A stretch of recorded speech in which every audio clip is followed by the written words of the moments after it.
Bagsak na si Marcos. Naku po. Bakit ko naman nasabing bagsak na? Ipapaliwanag ho natin kung bakit bagsak na po sa taong bayan si Marcos, si Bongbong Marcos. Yung mga nabudol niya ngayon ay talagang nagising na. Nakita po natin yan etong panahon na kung saan ay nag-birthday, kaarawan po ni Pangulong Duterte. Nakita po natin na ang mga taong bayan ay talaga nga namang nagdiwang. Alam mo, sa totoo lang, ang dami pa po dyan ang hindi nakadalo dahil nga naman meron po silang kanya-kanyang ginagawa sa kanilang mga lugar. Ibig sabihin, may mga trabaho o di kaya yung iba ay talagang busy lang at sa kanilang pisikal na kalagayan ay hindi makapunta sa mga rally. Gayunpaman, napakarami po. Sobrang dami, as in libo-libo, milyong-milyon. Oh, 'di ba? Kasi yung mga reporter diyan, mga gunggong 'Di ba? Ang libo-libo sa kanila yung pinatay ni Duterte. Pero pag nagrarally, ilan lang daw. Baligtad 'di ba? Sa atin sa totoo lang, makikita nyo naman 'yan sa mga video-video lumalabas sa social media. Talagang libo-libo at hindi lamang po sa isang lugar. At hindi lamang po sa Pilipinas. Buong mundo nagdiwang, lahat ng OFW nagdiwang ng birthday ni Pangulong Duterte. At lumabas po mismo yung pinakamatinding birthday gift. Ano po yon? Bagsak na. Bagsak na ho si Marcos. Mamaya papaliwanag ko sa inyo ano ibig sabihin ng bagsak na si Marcos sa taong bayan, ha? Titingnan natin, ha? Kasi bagsak na ang kanyang grado, mga kababayan. As in, laglag na. Shoot na sa inodoro. Nangangatog na. Kawawa naman ang mga senador nito. Anak ko, kaya kung manalo yung mga senador nito, matik yan, Brad. Matik na yan. Pag nanalo pa mga senador nito. Pero, eto panoorin po muna natin ng isang matinding banat ng aking kambal na si Baste Duterte. Joke lang po. Magagalit yun. Sasabihin tarantadon to si Banat Bay. Sinabi pang kambal ko Hindi naman. Mga ano lang naman. Sa tato lang naman. Sa tato lang. Biro ito. Panoorin natin to si etong report na ito.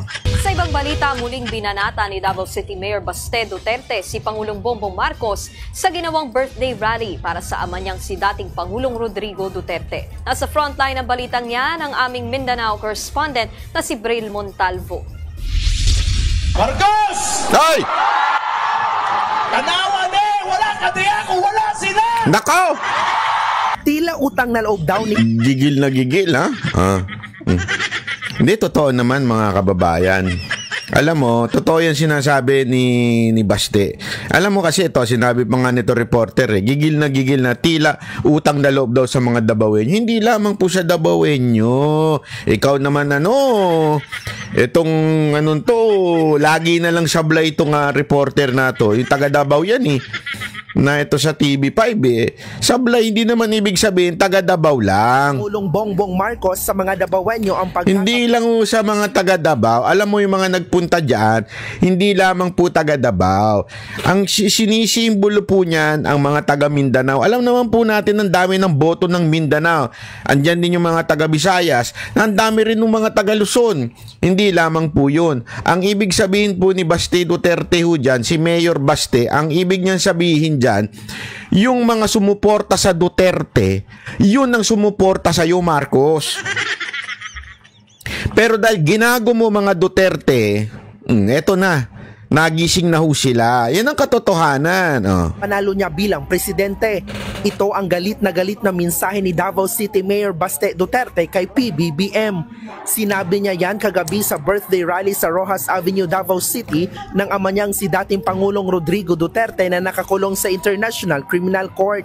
Matatanda ang running mate ni PBBM si Vice President Sara Duterte noong 2022 national elections. Naging emotional din si Mayor Baste dahil ito raw ang unang beses na hindi niya nakasama ang ama niya sa kanya. Ayan, unahin po muna natin yung punto ni Baste. Alam mo, mga kababayan, talaga nung panahon ng 2022 campaign and election, marami talagang bumoto kay Marcos dahil doon sumama si BP Sara Duterte. Kung hindi sumama yan kay BP Sara, kunwari si BP Sara Duterte sumama kay Isko, hindi mananalo yan si Marcos. Bakit kanyo? Eto ha, hindi nga siya nanalo kay Robredo eh. Naalala nyo?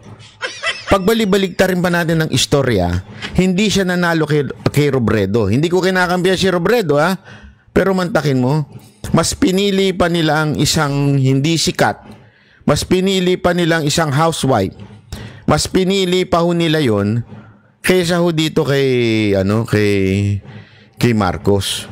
Hindi mo ba naisip yon kung ikaw ay loyalista? Ang tanga-tanga mo. Ang tanga-tanga mo. Ang tanga-tanga mo para hindi mo ma-realize yan. Sasabihin mo na naman, daya. Hindi. Isinusuka ng bansang to ang mga Marcos. Alam na ho natin yan. Matik na ho yan. Sinusuka. Ewan ko nga lang yung iba, nung sumuka, pinulot, kinain uli. Gago mga tanga Diba? Pero ganun ho talaga ang tunay na Kaya lang naman nanalo yan. Dahil finally nag-decide si VP Sara Duterte na to join Marcos. As a matter of fact, galing mismo yan sa bibig ni Senator Amy na matatalo sila kung hindi sasali sa kanila si VP Sara. At hindi lamang po yan, back up po yan ng data. Sa survey, nung hindi pa alam na tatakbong Vice President si VP Sara Duterte, nangunguna si Vice President Sara Duterte.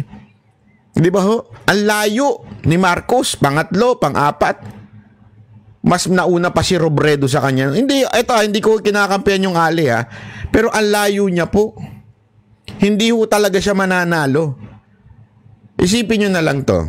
Kung talagang, kasi yung mga tangang mga loyalista, yung mga bulag na loyalista, hindi man bulag. Hindi sila bulag sa tingin ko. Nabulag lang dahil sa pera.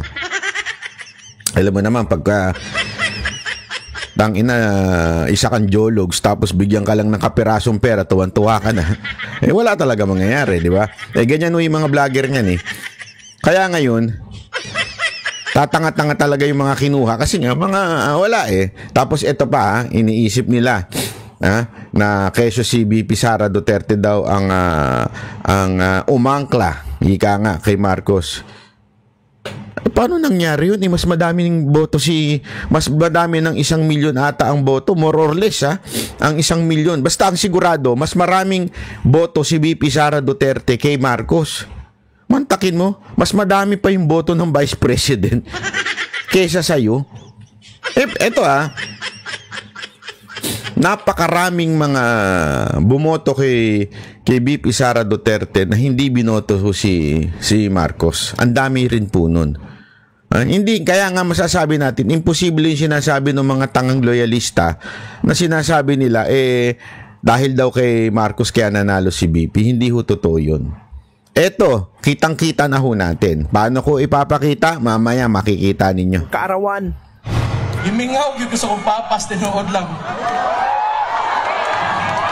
Munti ka na umiyak si Basti dito, nararamdaman ko namimiss daw niya yung papa niya. Kasi tuwing birthday, talagang makikita mong kasama to si Basti lagi ng kanyang tatay. Oo, na yung pinakaunang birthday niya nga, wala ko sa makit Binanatan din ng alkalde ang pamimigay ng ayuda ngayong election season. Ganang ayuda, ginagamit nila garon. Waan ninyo tanan! Yon! Kunin nyo, tama, dahil pera nyo yan. Hindi ho tayo dapat nagpapasalamat kay Romualdez. Katulad nung bukang bibig nung abogadong matabang babae. Hindi ko na sasabihin kung sino yun Hulaan nyo na lang. Yung congressman na mataba na pasalamatan natin si Romualdez dahil sa ayuda. Gunggong, putang ina mo.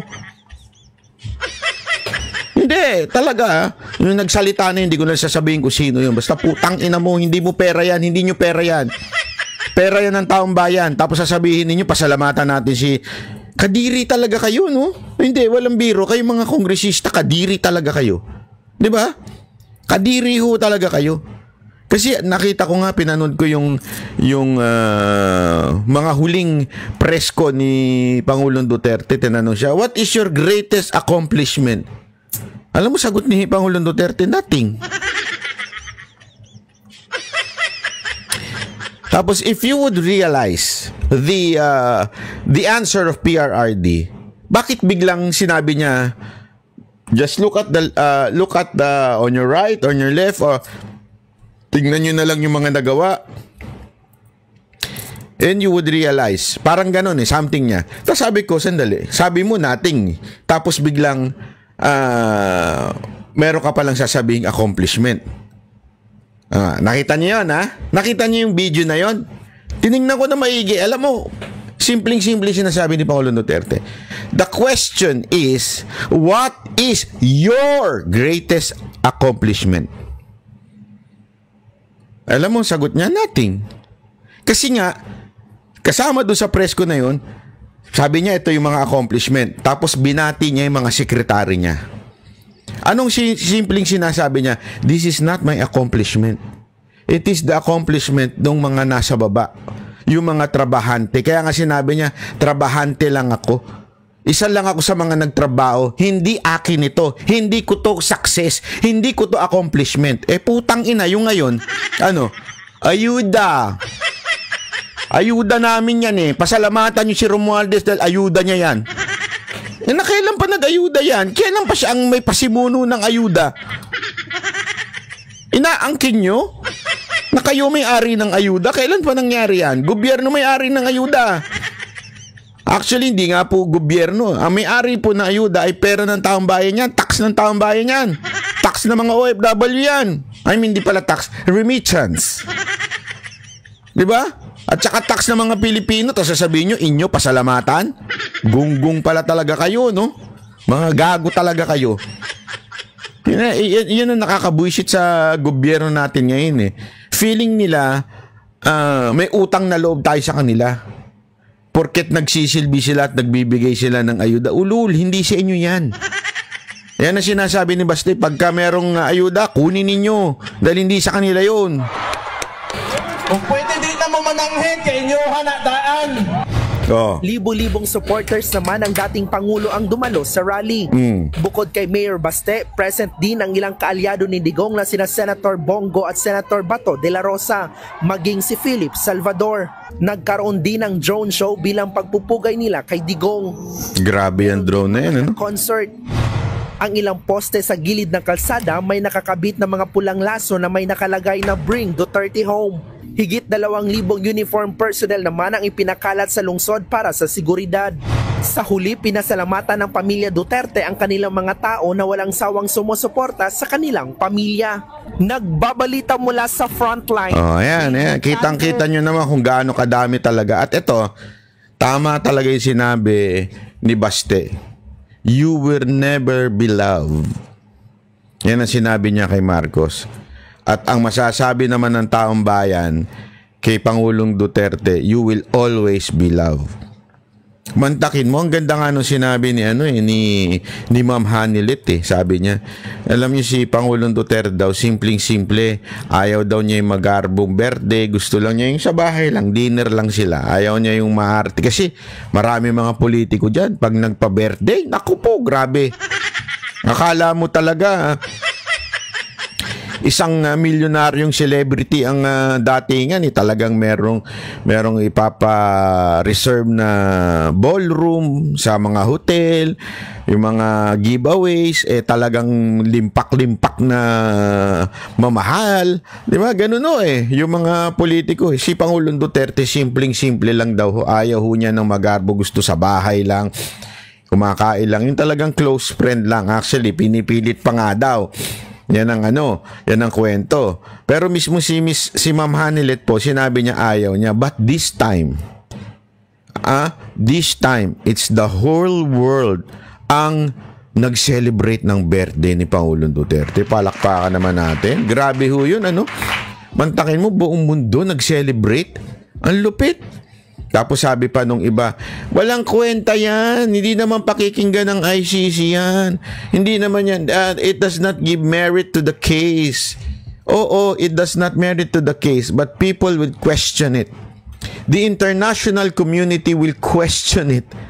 Why is this person so loved by the Filipinos and yet he has case against the ICC?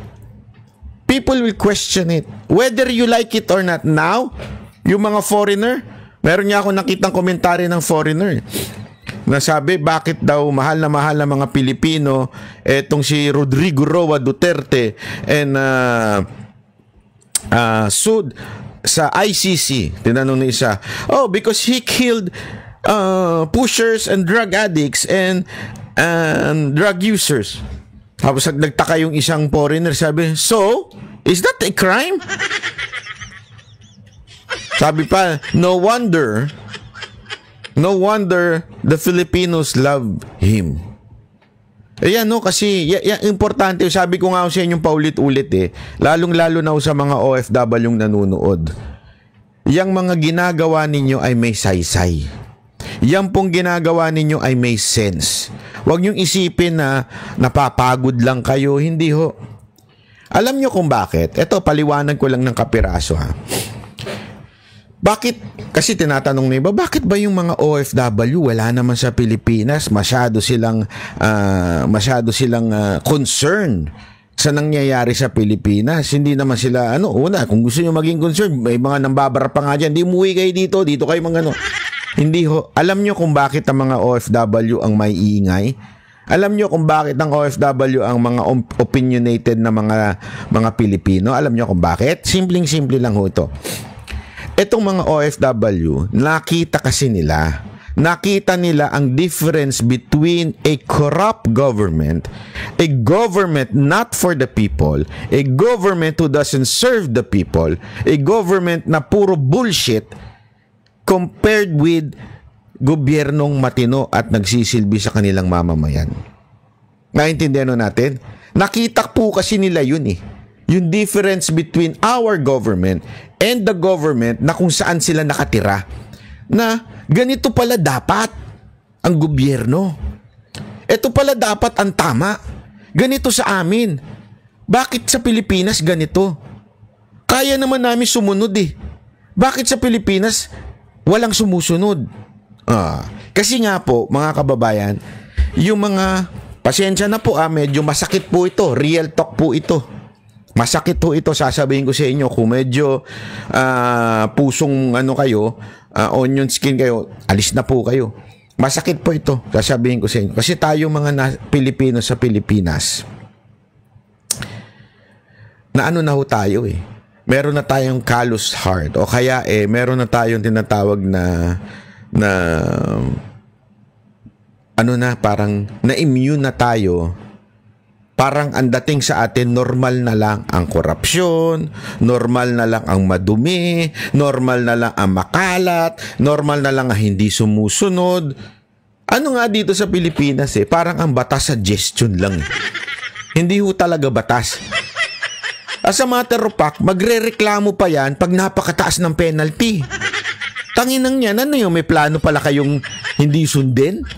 Hindi pansinin ninyo galit na galit ang mga taong bayan pag ang penalty ang mahal-mahal pagdating sa trapiko. Iyan ang pinaka hindi exage to pero pinaka at weirdest. 'Di ba? Pinaka at weirdest na ugali nating mga Pilipino. Mantakin mo, gusto mo yung penalty mababa lang para kaya mo. So, ibig sabihin, yung mindset mo, I will disobey the law. Kaya sana penalty natin mababa lang. Pag tinaas niya yan, anti-poor na yan. Meron tayong ganong klaseng kaugalian na nakakairita. Diba, ang dapat po sana, kaya nga natin tinataas yan, para matakot ang tao na ng batas. Sumuway sa batas. Na totoo lang, simpleng-simple busway nga lang reklamo na kagad, 5,000, 10,000, 15,000. Kung ako naging presidente, gawin ko talagang yan. Hindi, biro lang. Pero kung ako namumuno talaga dyan, ang gagawin ko, first violation, impound. Impound kagad. Tutubusin mo, 50,000. Yung masasaktan kahit mayaman. Diba? Bakit? Kasi ang anti-poor, yung masasaktan lang yung poor. Oh, sa 5,000, sino masasaktan? Yung poor. Yung mayayaman, masasaktan ba? Hindi. Puta ako, magbabayad dala ako ng... Hindi pala ako mayaman na. Kunwari, mayaman ako. Magbabayad dala ako ng 5,000 basta hindi na ma-traffic. Yung mga mayayaman ha, ako masasaktan ako doon. Pero yung mga mayayaman, ano ba naman yung 5,000? Nagnanakaw nga ako ng 1,000,000 kada araw eh. 5,000 lang yan. Nagigets nyo? Pero kung lakihan mo yan, impound, abiso sa'yo, talagang magiging disturbance sa buhay mo yan. Oh, sigurado ko mag-iingat, wala talagang dadaan dyan. Kasi sa ibang bansa ganun eh. Sa ibang bansa pagka traffic violation, halimbawa yung DUI, 'di ba, yung lasing. Tanggal ang lisensya mo. Wala ka na. Goodbye ka na. Sa atin, wala. Pakiusapan pa yan. Tapos pakiusapan ka pa ng pulis, tulad ng putang inang pulis na nakiusap dati. Sorry kasi dati binangga po ako ng lasing. Okay? Binangga po ako ng lasing. Matagal na po ito. Matagal na ito. I think more than 5 years na ito. Binangga po ako ng lasing. Wasak po yung sasakyan ko. Kasi nga, hinahabol yung lasing ng mga pulis. So, nabangga ako. Wasak po yung sasakyan ko. Tapos, alam mo ginawa nung nasa presinto kami? Aregluhan na. Tangkinang pulis yan. Pinaareglo sa akin. San Juan pulis yun eh. Areglo daw, areglo. Ako hindi ako pumayag nun. Hinahabol ko siya. Walang nangyari. Walang nangyari. Dahil sa sobrang pinahirapan ako, sabi ko, wag na lang. Wag na lang. Kasi pala na pinahirapan na ako, kinakawawa. Wala naman ako, hindi pa ako vlogger noon time na yun. So wala talaga akong kalaban-laban. Ayoko rin may patulpo. Ganun sa Pilipinas eh. At eto masama. And we think normal yan. As a matter of fact, real talk mga Pilipino, pag kayo may kailangan sa City Hall, pag kayo may kailangan sa LTO, ano kagad ang unang response ninyo? Hanap tayo ng kaibigan. Bakit? Ba't mo kailangan ng kaibigan? Para mas mabilis, matulungan tayo kasi magulo dun eh. Hanap tayong kaibigan. Tatawag na kayo sa mga kaibigan mo. Di ba ano ka? Daming tumawag sa akin nung panahon ni Duterte. Tanginang niya, bibuisit niya. Gusto ko ang batukan eh. Yung mga kaklase ko noon, tatawag-tawag. Pwede ba magpatulong? Di ba malakas ka naman kay Duterte? Tangina mo, lisensya mo, gusto mo, lalapit ko pa kay Duterte. Pati lisensya mo, hindi ka mag-ayos. May mga ganun pa eh. May problema kayo sa buhay ninyo. Gusto nyo ilapit kay Duterte. Ano to? Di ba? Bakit to? Kasi ugali na natin yan. Feeling natin normal ganyan. Sa ibang bansa, hindi mo kailangan lumapit sa kahit sino mang alipores. Basta pumunta ka lang sa gobyerno na yun. Lakarin mo. Walang nangihingi sa'yo, walang pahihirapan ka. Kung ano lang talaga yung naayon sa batas, sundin mo. Maayos yung kung ano mang inaayos mo. Mabilis at batas. Sa Pilipinas, hanap ka ng kakampi. And we think it is normal. What do I mean now? Bakit ko sinasabi to? Kasi tayo mga Pilipino sa Pilipinas, nasanay na tayo sa bulok na sistema. Nasanay na tayo sa korupsyon. Yung CR sa atin, kung saan may pader. Basta may pader, pwede na yan, CR na yan. Ako, nakakakita pa nga ako, may natutulog sa gitna ng daan, may umiihi sa gitna ng daan. Pag traffic kami, iihi. Talagang, alam mo yun, parang normal na sa Pilipinas. Sa iba, alam nyo, sa ibang bansa, no yan. Sobrang awkward yan. Parang nakakahiya. Bastos ka, walang niya ka. Basta as in, baboy ka, ganun. Sa atin, ano ba naman yun? Lalaki naman ako, ihilong naman, wala namang problema dun. Hanap ka na lang ng damo dyan o kaya pader. Di ba? Normal na sa atin yan. Kaya may ingay ang OFW kasi nakita nila na hindi pala normal yan. Yung ganitong gobyerno, hindi normal to. Ninanakawan na tayo, hindi normal sa kanila yan. Pero sa atin sa Pilipinas, okay lang magnakaw. Importante may ayuda kami. Di ba? Ako nagugulat ako yung meron kaming kalye survey na ginawa, yung Banateros kalye survey. Nagugulat ako minsan sa sagot ng mga tao. Nakaka-frustrate, sabi ko. Wala silang pakialam. Hindi nila iniisip yung mga issue sa lipunan. Basta sila, nagtatrabaho sila. Tapos pagtatanungin mo sino iboboto, hindi pa nila alam. Parang, so, hindi mo pinag-aaralan ng iboboto mo? Tapos magagalit ka at ganyan ka kahirap? Kung bakit ganyan, nang hirap na hirap ka, pag nagkasakit ka, hirap na hirap kang mamalimos sa mga congressman at mga mayor? Kasalanan mo rin eh. Wala kang pakialam. That's the truth. Wala ka kasing pakialam. Pinababayaan mo yung gobyerno mong ninanakawan ka. Pinababayaan mo yung mga public official na gawin nila yung katarantaduhan at hindi ka nagsasalita. Tapos, pag ikaw na apektado, nga ka na lang. Magmumukmuka na lang. Kasalanan mo eh. That's the truth. Kaya ako, sa totoo lang, bullshit ako doon sa mga, pasensya na ako sa mga Pilipinong walang pakialam. Bakit? Dinadamay nyo kaming mga Pilipinong may pakialam eh. Dahil sa inyo, bumoto kayo ng budol. Damay kami lahat. Hindi kasi kayo nag-isip eh. Pasensya na po doon sa mga masasaktan na naman kayo dito. Hindi kayo nag-isip. Hindi nyo inisip kung ano ba talaga itong tao na to. Basta lang kayo umangkla doon sa, kasi in-endorse ni ganito eh. Hindi ko sinasabing, again hindi ko sinasabing sinisisi ko si BP Sara Duterte. Hindi ko kasalanan ni BP Sara Duterte at nag-unit team siya. Kasi sinasabi nyo ba, so sinisisi mo si Vice President kasi sumali siya kay Marcos? Hindi. Kasalanan mo pa rin. Tanga kay, binoto mo eh. Di ba ha? Hello? Gusto mo isisi pa kay BP Sara Duterte? Bakit hawak niya ba daliri mo? Nung bumoboto ka? Nung nag-shade ka? Nakabantay ba siya dyan? Boto mo yung partner ko. Hindi. Tanga ka. Hindi ka nag-research. That's the issue. That's the truth. Hindi ka nag-research. Hindi mo inalam. Basta ka na lang shade na shade dyan. Bakit ko eto hindi ko ibinabalik to para sisihin ng mga Pilipinong nabudol. That's not my point here. Ang point ko, let's learn the lesson. It's not Marcos alone. The lesson is, mag-research ka before you vote. Huwag ka lang nagpapadala sa social media, sa video. Kaya tayo nabubudol eh. Nagpapadala, mag-research po tayo.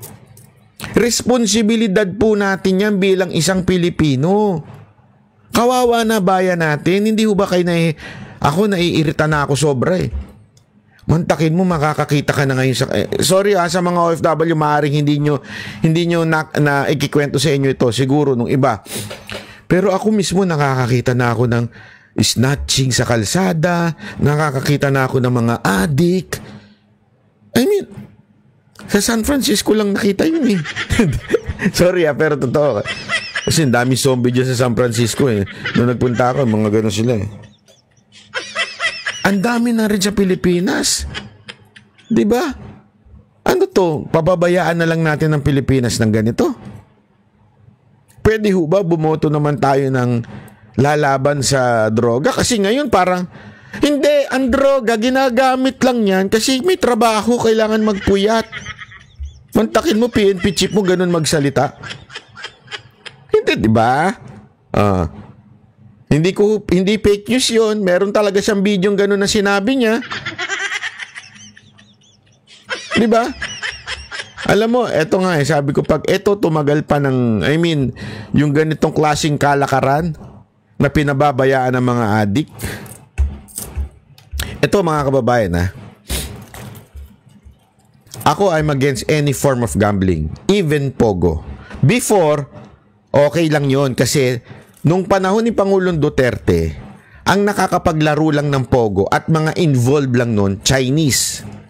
Controlled sila nun. Panahon ng pandemya, kailangan natin ng pera. So at that time, umu-okay lang ako doon. Okay? Kasi baka, ayan na naman, lalabas na naman nila yung video yung kino-compare. Tanga kasi sila pinutol nila yun Again, umu-okay ako doon, it's because pandemya noon, ang naglalaro niyan yan, kaya nga Pogo offshore gaming Ibig sabihin sa ibang bansa, hindi nakakapaglaro ang mga Pilipino noon. Mga taga-ibang bansa ang naglalaro noon. Dito lang yung operation. Dito ako naiinis. Ngayon, okay sa akin tanggalin ng Pogo Ayoko yung mga inchik na yan. Nagmamahal ang mga... No comment. Nagmamahal ang mga dahil sa mga lintik na inchik na yan. Lahat nagmamahal. Kasi ang dami nilang pera, ang dali nilang bilhin yung mga dapat nilang bilhin. So nagmamahal tuloy kasi siyempre malakas silang magbayad, pati mga lahat mahal na. Kaya dapat talaga mawala sila. Pero ang nabibwisit ako ito. Nawala nga sila, pero nilegalize naman natin yung online gaming na kung saan ang Pilipino ang naglalaro. Tamaan na kayo, magagalit na naman kayo, real talk to. Nawiwirdoon ako. Pasensya na sorry po sa mga makakarinig. Wala nang pera, nag-i-scatter pa kayo. Ang inan yan. Wala nang pera, naglalaro pa kayo ng kung ano-anong gambling sa cellphone nyo. Hindi ko magets Makakakita ako ng security guard, sorry mga janitor, mga tawag dito, elevator attendant. Nakakakita ako naglalaro. Gusto ko nga minsan kalabitin Dami kang pera? Dami kang pera? Ba't ka naglalaro niyan? Sigurado ko nasasagot nila parang nga magkapera tanga talaga. Saan ka nakakita ng sugal na ipapapanalo nila yung naglalaro? Magluto ka na lang. Hindi, iba yun. Gago! Hindi, iba yun.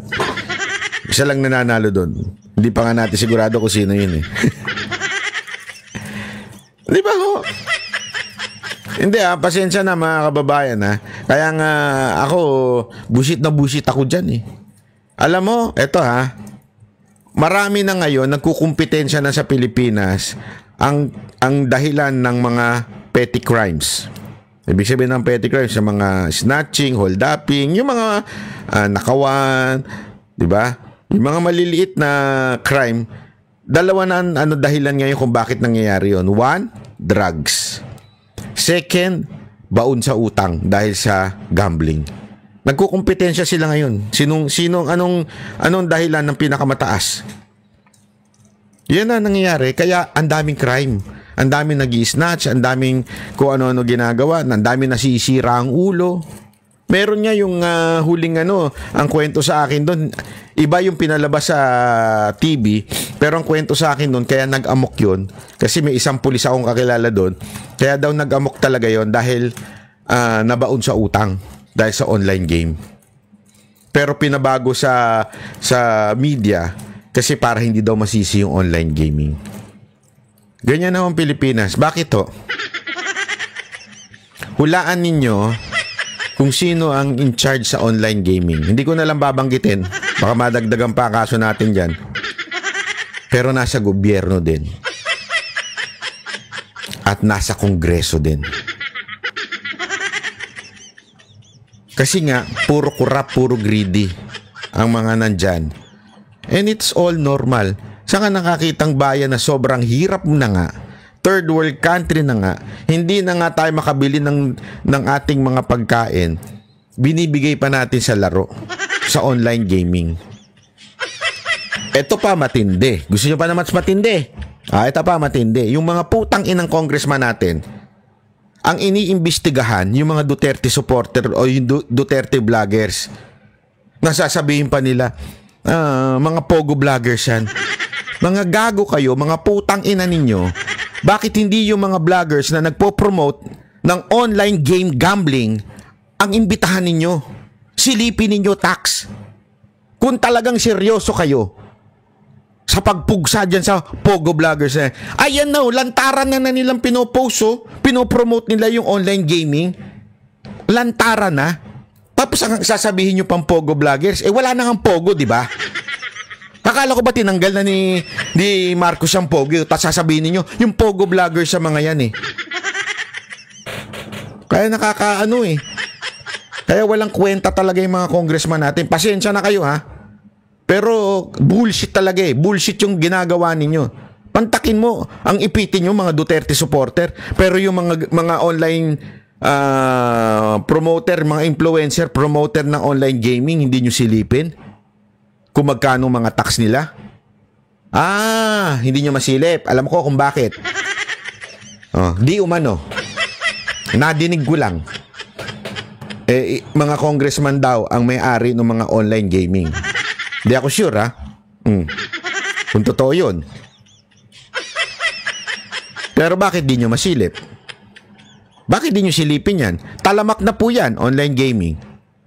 Bakit di nyo masilip? Ewan ko sa inyo. Alam nyo na. Kaya nga ito, mga kababayan, dahil sa matinding kagaguhan na ginagawa ng gobyerno, ang mga Pilipino nagigising na naman at gusto nila magkaroon ng Duterte sa gobyerno uli. Kaya naman itong insecure na gobyerno natin, talagang ginigipit ang mga Duterte. Ang akala nila makakapunto sila. Hindi, lalong bumagsak si Marcos. Ulitin ko, lalong bumagsak si Marcos sa tiwala ng bawat Pilipino. Bumagsak ang kanyang rating. Ito, panoorin natin ha. Hindi hindi ako nag-report nito ha, politiko. Malalim umano ang pagkadismaya ng publiko sa administrasyon ni Pangulong Ferdinand Marcos Jr. ayon sa pinakabagong first quarter survey ng Publicus Asia Inc. Ang buong kwento ay hatid sa atin niya ni Jason Busilatar. Batay sa survey na isinagawa mula March 15 hanggang 20 ng Publicus Asia, sa higit 1,000 rehistradong botante, kailan daw? Importante kasi yung date. March. Ulitin natin. Ano mga nangyari sa March? 20 ng Publicus Asia, sa higit 1,000. Yan ni Jason Busilatar. Ulitin natin. Batay sa survey na isinagawa mula March 15 hanggang 20 ng Publicus Asia. March 15 hanggang 20. Kailan inusig si Pangulong Duterte? Kailan kinulong si Pangulong Duterte at kinidnap? Sa higit 1,000 rehistradong botante, bumagsak ang bilang ng mga sumusuporta sa administrasyon mula 28% noong huling bahagi ng 2024 patungo sa 15% ngayong unang bahagi ng 2025. Samantala, tumaas ang mga kontra sa administrasyon mula 30% patungong 45% na March 11. Okay? March 11 po inaresto at kinidnap papuntang Dahig si Pangulong Duterte. Kailan to ginawa? 15 to 20. Linawin lang natin ha. Ito'y fact. Hindi po ito gawa-gawa. Hindi po ito imbento. Kita umano ng lumalawak na pagkadismaya sa kasalukuyang liderato. Sa usapin ng ekonomiya, lumabas na mas maraming Pilipino ang naging pesimista umano sa kinabukasan ng bansa. Ayon kasi sa survey, 45% ng mga sumagot ang naniniwalang mali ang direksyon ng Pilipinas. Mas mataas mula sa 32% noong nakaraang quarter. Bumaba rin ang optimismo sa pambansang ekonomiya, kung saan 39% ang umaasang lalo pang lulubha ang sitwasyon. Babagsak ng babagsak. Mula sa 26% noong nakaraan. Sa gitna ng lumalakas na negatibong sentimiento, si VP Sara Duterte lamang ang nakitaan ng pag-angat sa approval rating. Sino daw ang umangat lang? Sino daw ang umangat lang? Si VP Sara Duterte. Sino yung nagsasabing pabor daw ang mga Pilipino na dalhin si Duterte sa Dahig? Pabor na dalhin si Duterte sa Dahig, pero bumagsak ang ratings ni Marcos at umangat ang Duterte. Akala ko ba pabor ang mga Pilipino na dalhin sa dahig si Duterte. Anong tawag sa inyo? Fake news. Hindi po ako data ho ito. This is a scientific data. Okay? So, wag ho tayong mag-imbento ng kung ano-ano dyan. Scientific data ho ito. Mula 37% patungong 42%. Samantala bumagsak ang approval rating ni Pangulong Marcos Jr. mula 33% patungong 19%, habang pumalo sa 57% ang kanyang disapproval rating. Ang pagbaba ng suporta sa administrasyon ay higit na nadama sa Mindanao na itinuturong dulot ng tensyon sa pagitan ni na Pangulong Marcos Jr. at dating Pangulong Rodrigo Duterte. March 15 to 20, ginawa ang survey. Ibig sabihin, tapos na inaresto si Pangulong Duterte no March 11. Ibig sabihin, ayaw na mga Pilipino ang ginawa ni Marcos. Back up with data yan. Ano pang nangyari before March 15 to 22? Kasi yun yung survey. Alam nyo kung ano pa nangyari? February 24, 2025. Ano yun?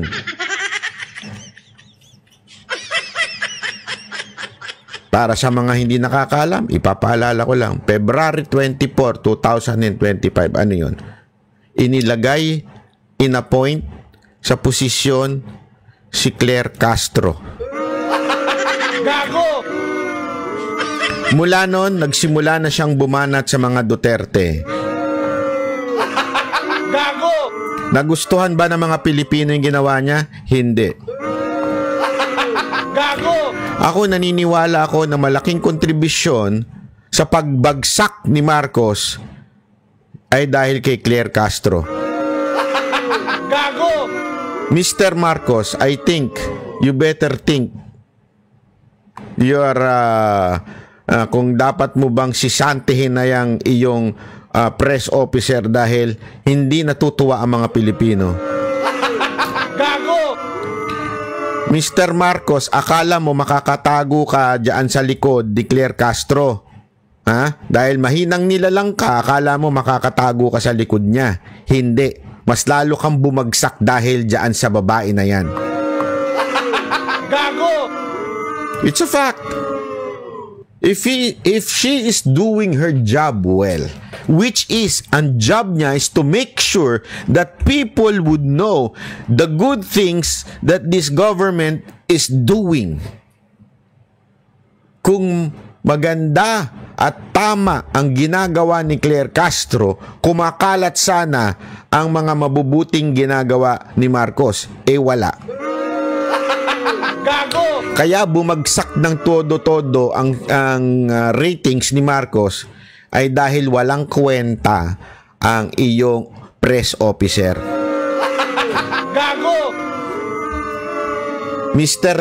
Marcos and ako I think Lisa Marcos.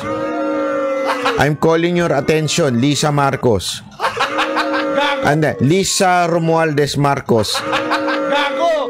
Kung ako sa'yo, sibakin mo na yang tauhan ninyo dyan sa yung press officer nyo. Walang kwenta. Mantakin mo, sayang.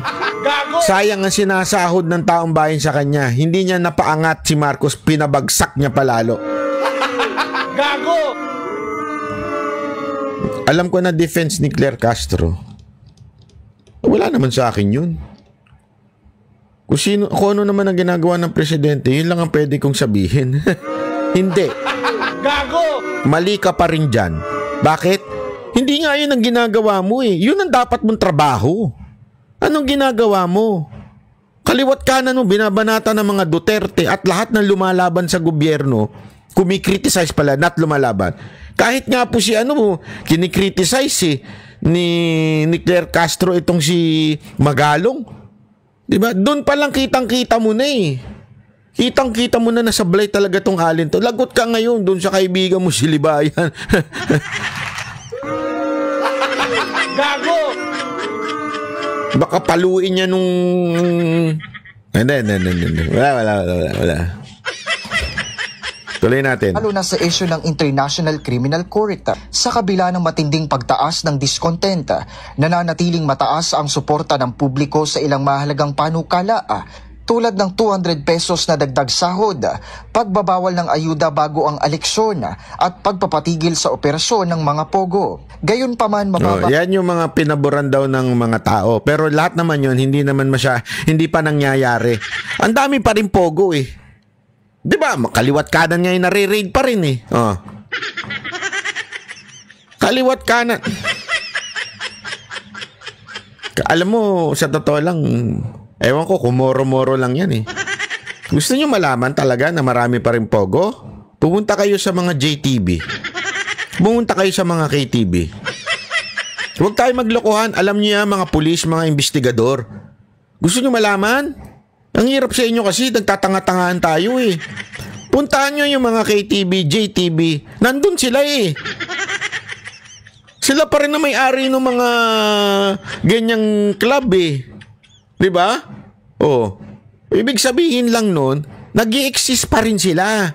Nandyan pa rin sila, nagtago lang. Ika nga, parang yung mga jowang naglolo ko. Kunwari, nagsisisi na sila. Di na sila uulit. Pero ang totoo, gumaling lang sila magtago. Tama, mali? Di ba? Ay, sus! Kaya, ang hirap sa inyo eh. Wag ako. Wag niyo akong paululod yun ng mga ganyan. Nawala na yung pugo, nawala na yung ganito. Sus! Ang suporta sa mga patakarang may direktang negatibong epekto sa masa, tulad ng pagtaas ng toll fee, pamasahe at kontribusyon sa SSS. Ako si Jason Gosilatar para sa Kwentong Politiko. Ngayon, di ba? Ayan, hindi, alam nyo mga kababayan, matindi po yung pangyayari na yan. Hindi ako nagbibiro dahil alam nyo mga kababayan, yung mga Pilipino ngayon talagang galit na galit na.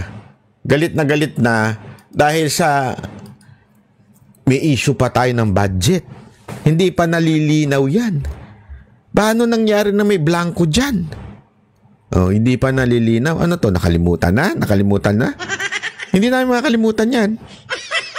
Baka akala ninyo makakalimutan namin yan. Yung tinanggal ninyong, ewan ko nga eh. May pagdinig na sa Supreme Court pero ewan ko kung anong nangyari. Di ba? Ano nangyari? Ewan ko sa inyo. Bakit ganun? Pagkatapos na kesyo may issue sa PhilHealth, wala pa rin nangyari. Mantakin mo. Isasakripisyo mo ang kalusugan ng bawat Pilipino dahil lamang sa ayuda. Di ba? Hindi, alam mo, no wonder eh. Kaya nga, no wonder, meron ako ipapakita sa inyo. No wonder, ang mga Pilipino galit na eh. Ito isang halimbawa ho na galit na ang Pilipino. Bakit to kanyo? Papakita ko lang sa inyo. Ito, ha? Chotomate. Ayan. Ay, sorry. Ba't ganun? Ay, mali. Sorry. Ito. Mali pa din. Ito. Ayan. Ayan. Kita niyo yan? Ha? Sino ang isa sa mga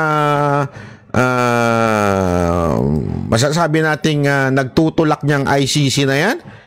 At pasimuno nitong, hindi, alam mo, balikan natin yan. Hindi natin palulusutin dito si Trillanes. Si Trillanes ang isa sa mga nagtulak niyang lintik na ICC na yan. Kaya isa sa mga dahilan kung bakit nandyan si Pangulong Duterte sa dahig ay dahil po dyan kay Trillanes. Kaya hindi natin palalagpasin ho yan. Eto, tingnan mo ngayon ang reaksyon ng mga tao kay Trillanes.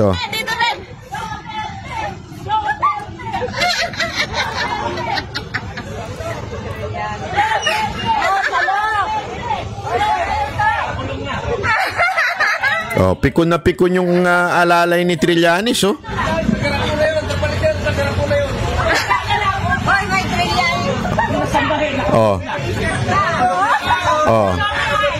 Pikon na pikon, Wala na nga pumapansin. Ito mga kababayan, pansinin niyo yung mga local rallies. Ang dami nagkakagulo. Ito, namimigay din naman nata sila ng t-shirt dito eh.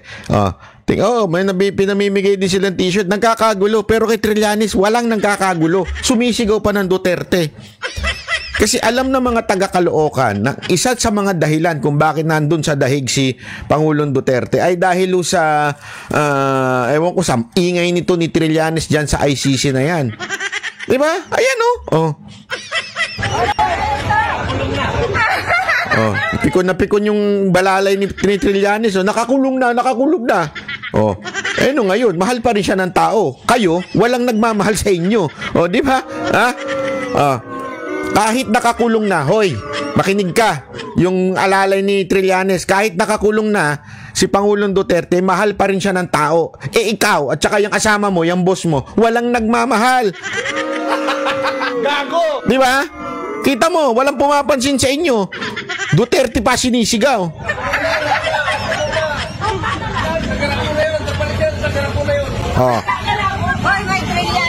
Hindi, alam nyo mga kababayan, ito may kahilingan ako sa inyo, ha? Kung ako sa inyo, iboto nyo talaga tong si Malapitan, wag tong si Trillanes. Para lumagpak talaga to si Trillanes. As in, ako, mangangampanya ako kay Malapitan. Ito, walang biro ito. Kakampanya ko si Malapitan para talagang matalo itong si Trillanes na ito. Ikakampanya ko talaga siya. As in, kung pwede lang, makijoin ako. Dito na lang. Ikakampanya ko siya. Gusto ko makitang kulelat to si Trillanes. Yung tipong ang boto lang niya mga 1,000, ganun. Pwede na yun. 1,500 o kaya mga 10, sabihin na natin 10. Hindi ko alam kasi kung gaano kadaming botante diyan eh. Basta kayo mga taga-Caloocan, dalawa lang kahilingan ko sa inyo. 1, iboto niyo si Malapitan. Okay? Pabagsakin niyo itong grupo nila Trillanes. Huwag niyo iboto lahat ng mga kasamahan niyan. I-shoot niyo sa inodoro. Lahat ng mga kasamahan ni Trillanes para pandirian din siya ng mga kasamahan niya pagkatapos na eleksyon. Magsisi sa kanya. Okay? Huwag nyo iboto lahat ng mga kasamahan ni Trillanes. Mag-straight kayo, Malapitan team ang inyong iboto. Yan ang unang kahilingan ko, mga kababayan sa Caloocan. Pangalawang kahilingan ko, pag dumadaan ang motorcade ni Trillanes, isigaw na ninyo Duterte. Para talagang ma-realize niya na kahit anong gawin niya, wala magmamahal sa kanya. Kaya isigaw ninyo po mga kababayan ko mga kababayan ko nandiyan sa Caloocan na nakikinig dito at subscriber po natin. Lagi nyo isisigaw Duterte pag dumaan yan. Una, iboto nyo si Malapitan para talagang kulela to, mag-zero ito. O kahit man lang 10%, sabihin mo na 10%, pwede na yun, pagbigyan nyo na mga 10% para hindi naman masyadong baka mamaya pagka sobrang na-depress yan, naku, malay mo may mga ilog-ilog dyan, di ba? Malay mo maligo sa ilog, kayo naman kasi syempre parang na-depress ako, maligo ako sa ilog, ganun ba? Maligo sa ilog ba? May ilog ba dyan? O tulay, malay mo gusto lang niya magpahangin sa tulay, mahangin kasi sa tulay, di ba? Kaya wag naman masyadong mababa. Mga 10% naman. So, boto natin si Malapitan. Pangalawa, pag dumadaan yung kanyang karo. Tama. Ano ba tawag sa ganyan? Basta, yan ko naman tawag sa ganyan. Pagka dumaan, sigaw ninyo Duterte. Okay? Deal po mga taga-Caloocan. Ito po etong nangyari kay Trillanes na to. Ito po yung simbolo na talagang pati si Marcos bumabagsak na. Bakit? Yung ginawa nila kay Duterte, ayaw talaga ng taong bayan. Yun. Yung ginawa nila kay Pangulong Duterte, ayaw ng mga Pilipino yon. So, Trillanes, good luck. Di ka na nga manalo sa ibang national, di ka pa manalo dyan. Kawawa ka naman. Iyak mo na lang yan. Iyak mo na lang. Iyak mo na lang yan, okay lang yan. Ganyan talaga ang buhay, lagi kang talunan. Diba? Anyway. Sa mga taga-Caloocan pikon na pikon, Wala, mantakin mo, walang pumapansin. Tinatawanan siya ng tao. Saludo ako. Nay, saludo ako sa'yo, Nay, kung pwede lang kitang puntahan at bigyan kita ng Duterte t-shirt o di kaya Duterte cap, I'm coming home. Hindi. Bring him home pala, hindi pala I'm coming home. Bring him home. kung makita ko lang to si ate, kung kontakin mo ako, padalang kita ng mga sticker at saka padalang kita ng sombrero. Kontakin mo lang ako, banatbyofficial@gmail.com. Okay? Pag nakita kita, tapos igampanya natin si Malapitan at saka mag-Duterte tayo. Okay? O yun. Paano mga kababayan? Patuloy na dumadaos-dos na pababa. Etong si Marcos sa ratings niya sa kanyang survey. Pabagsak ng pabagsak ang kanyang survey. Kaya anong gagawin natin? Tuloy-tuloy lang. Huwag tayong bibitaw. Walang bibitaw, tuloy-tuloy lang ang pag-rally natin. Tandaan po natin, ulitin ko Article 3 ng ating konstitusyon, Bill of Rights. Karapatan po natin na ibigay at saloobin natin at karapatan din po natin magtipon-tipon ng mapayapa. Peacefully, ika nga. Peaceably organize ourselves. Ilabas natin ng hinaing natin. Ulitin ko, peacefully, in a very, very legal way. Sundin natin ang batas. Huwag tayong tumulad sa mga NPA at mga komunistang mga aktivista. Huwag tayo tutulad sa kanila. Tayo po, mananalangin, ilalabas natin ng ating saloobin, magtitipon-tipon ng mapayapa dahil ito'y protektado ng ating konstitusyon. Bill of Rights po yan, Article 3. Okay? Tuloy-tuloy lamang po, mga OFW, huwag kayong bibitaw, tuloy-tuloy lang tayo.